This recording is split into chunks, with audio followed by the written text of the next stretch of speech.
Right, well, here's a segment we hoped we would never have to do, but we're going to give a little post-mortem now on how it is that England lost 2-1 to Croatia in extra time of the World Cup semi-finals. The dream dying in Luzhniki Stadium on Wednesday night. We'll get on to what hope there is for the future for England in a different segment in just a moment. But Dugan, your thoughts? How is it that we threw away what was a pretty promising position at half-time to end up being eliminated? We seemed to tire, firstly. Yeah. It seemed like our legs went earlier than Croatia's, whether they were fitter than us, who knows what the regime was. But secondly, it's the kind of slight standard England creeping in again of not being clinical with your chances. We had at least 3 or 4 opportunities to put a second goal past before they scored their first. Mm-hmm. If we'd taken one of those, that would have killed the game almost completely. Yeah.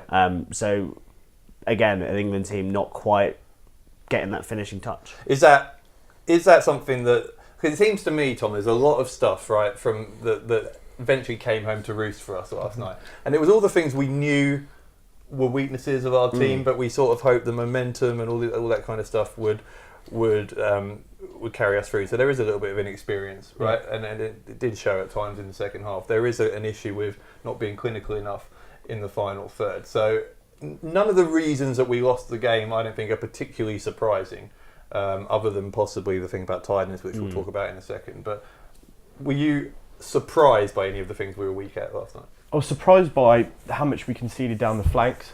I know Ashley Young's been getting a bit of stick, but he has been very dependable defensively for Man United. But him and Trippier, they just kept conceding. It's not necessarily just down to them. I think one of the reflections of playing just one holding midfielder is that you can't get a guy going from flank to help out the fullback.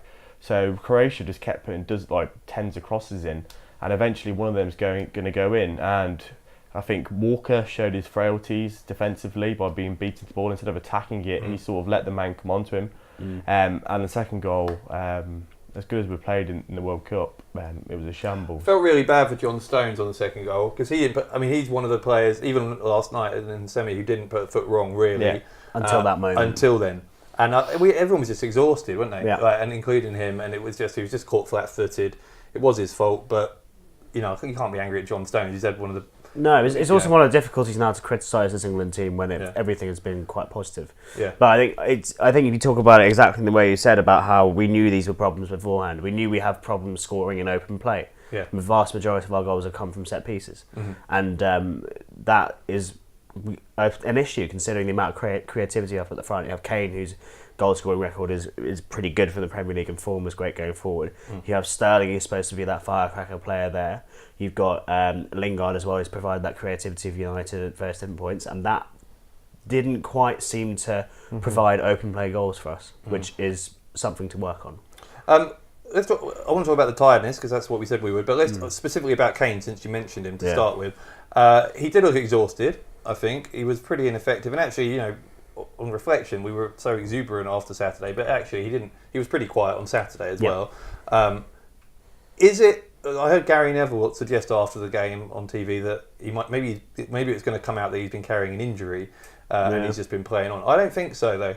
I think we've been asking him to do so much work, so much of the sort of workhorse stuff, pulling back into the midfield, which isn't really supposed to be his role. And he got absolutely battered by the Croatian team last night. I'm not saying that bitterly about them. They were just being very physical with him. But he got taken down a lot, because he's in that role. Yeah. Is it that he's so effective, and I understand why Gareth Southgate pulled him back there, but that's taken away all that ability he has up front, and it's also meant that he's been broken. Well, it's for the first time he's had to do that properly as well. He doesn't have to do that at Spurs, does he? Because the rest of the system fits around that. Yeah. So I think for all these players playing in that system, which is something that they probably don't do in their Premier League clubs, it's all a learning experience, and it's all something that, yes, they've had some time to bed it in with Southgate, but what you'll see going forward is that will be more of a second nature to them. Kyle Walker will be a better centre defender after this tournament going forward.